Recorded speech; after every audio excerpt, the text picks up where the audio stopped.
Welcome back. U.S.-China trade in focus this week. Treasury Secretary Steven Mnuchin and Trade Representative Robert Lighthizer in Shanghai today with the latest round of negotiations. Expectations are set to be low after talks between the two sides broke down back in May. Joining us right now is former White House trade official and Akin Gump partner, Clete Willems. Clete, it's good to have you on the program back with us. Thanks so much for being here. Thank you. Do you think we're going to get a deal with China? I think we'll eventually get a deal, but I think it's going to take a while. And, expectations are low for this week, and that makes sense. The two sides haven't talked for a while, and what they really need to do is feel each other out and figure out what is the baseline moving forward. What worries me, though, about a deal is if China isn't going to go back to where we were in May, the U.S. has a packed agenda. We've got USMCA, we've got Japan, we've got the EU, we've got the WTO reform. And if China isn't going to go back to where we need them to be, I think you're going to see U.S. attention diverted elsewhere. But I'm going to come back to this and say we still get a deal because I think the politics for it are right. There's a lot of chatter out there, people saying, oh, the president doesn't really need a deal because he can show that he's tough going to the election. And I don't buy that. If he can show that he's the deal maker in chief, if he can get a deal that really moves the ball on these structural issues, that's the place where the U.S. wants to be. Yeah, but that's the question. Will it move on the structural issues, Steve? I mean, the Chinese walked away from things like putting into law you're not allowed to cheat and steal IP from the West. They reneged on that. Well, that gets to the whole thing. Does China want a deal? Do they really want one? Doesn't look like it. They may think they can wait President Trump out. What do you think, Clete? I hear that coming from China, but I don't think it reflects reality. Let's talk about this for a second. If you look at China, you're seeing stories every day of companies starting to move their supply chains out of there. And that's something that China doesn't want to see happen. You have the CICC, a major China investment bank, just a couple days ago released a report saying that this trade dispute has cost China over 2 million jobs in the industrial sector. And so you even had China a couple weeks ago now reporting the lowest GDP number they've reported in 25 years. And I know that some of those books are cooked, but the fact that they were going out there and saying it's as low as it's been in 25 years tells you something. So I do think that they are in a position where they do need a deal.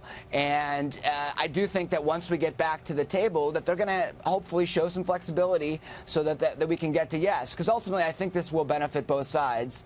And that's why I'm going to stay optimistic even if that's not the conventional wisdom at the moment. Is China pursuing an alternative strategy as well of trying to do a free trade deal without the United States in the area, tying those countries even more to Beijing and cutting us out? No, of course. That is absolutely part of their strategy. There's a whole series of negotiations they're involved with. The one that most people are familiar with is called RCEP, where they're basically trying to lower tariffs with about 15 or 16 countries in the region. So you are going to see them pursuing that to try to show they don't need a deal with the U.S. But like I said, I do think this is hurting them, and ultimately they will have to come back to the table and make some moves. You talked about, Clete, good morning. You talked about the slowdown in GDP growth in China. Some people think that, in fact, it's much worse than that. And you do read almost every day about companies going bankrupt in China. What's your read of the actual economic situation there? Well, I think that they're holding on right now, but the reason they're holding on is because they're pumping a lot of bad credit into the market.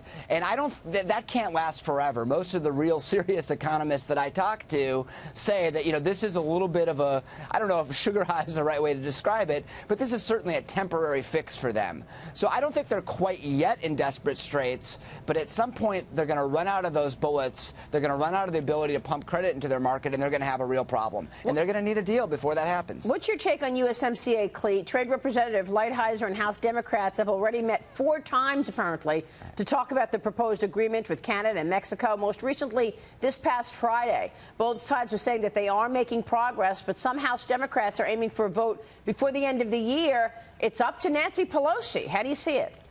Well, there has never been an agreement more deserving of bipartisan support.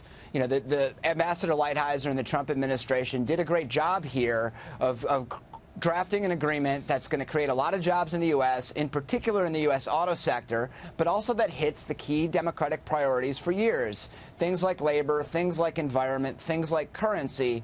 Now, I've heard good vibes coming out of the talks between Lighthizer and Pelosi, where they're trying to, enhance some of these elements of the deal. And I think that ultimately they're going to get there in the fall. Okay. A lot of people say politically they're never going to give the president a win. But look, we just had a deal last week on the budget, so these sides can work together when it's in their mutual interest. All and right, I think it is so here. you think it comes to the floor in the fall? We'll be right. If it doesn't come to the floor in the fall, this is going to have big problems, because if you can't make a trade deal with your friends, I mean, what about the other trade deals we're talking about? No, that's Chris right. Bedford, jump in here, because we want to talk 2020 and trade. Massachusetts Senator Elizabeth Warren rolls out her trade policy plan. Before endorsing any deal, the Democratic hopeful says she'd require negotiators to invite labor and environmental groups to trade advisory committees and require the U.S. International Trade Commission to analyze how the deal would affect the entire country. Clete, let's get Chris's thoughts on this, and then please yours as well. Well, it's just a classic far-left trade plan, which is the people I want at this table are international bodies, environmentalists, and union activists. Those are not typically the folks that should be at the front, though often those things ought to be considered. And when the president right now is really focused on America first and focused on jobs and manufacturing in this country, and instead the focus over here is on environmentalism and on the Green New Deal and on extensions of that, that's a stunning contrast, and one that she falls into the example of someone who would not want to see President Trump's trade deal pass because she'd rather have her own. I feel like they have to do that, because if they talk about the economy, it's all happy talk. But how do the environmentalists and labor guys get along anymore? They're at each other's throats. The environmentalists are trying to shut down public works projects all over the country. That coalition is becoming more and more difficult to hold together every day. And that could be a prime issue for Donald Trump in 2020. Why does it take 10 years to do a highway where you could do it in 2 years? What are all the obstacles? Well, we know what it is. All of these regulatory reviews that are absolutely unnecessary. Yeah, that's why he came out with that big, pomp and circumstance when he cut all the regulations. Remember that? With the piles and piles of regulations. Clete, real quick on that, 2020 and Elizabeth Warren's plans here. Right. So, I mean, the fact that labor and environment are in there, I mean, that's traditional Democratic policy. So I'm not surprised by that. What was troubling to me was just the way that it was brought in, and this notion that, if you're not a party to the Paris Agreement, we can't do a trade talk with you. Yeah. That means we're not, it's going to be really hard for us to do deals. And further, I think it's really was just an attack on corporations. Yeah. Corporations are businesses that apply millions of Americans, and I don't think that's the way to go. Clete, we should be so opening much. up markets. Clete Williams, Thank you. It's great to see you this morning. Thank you.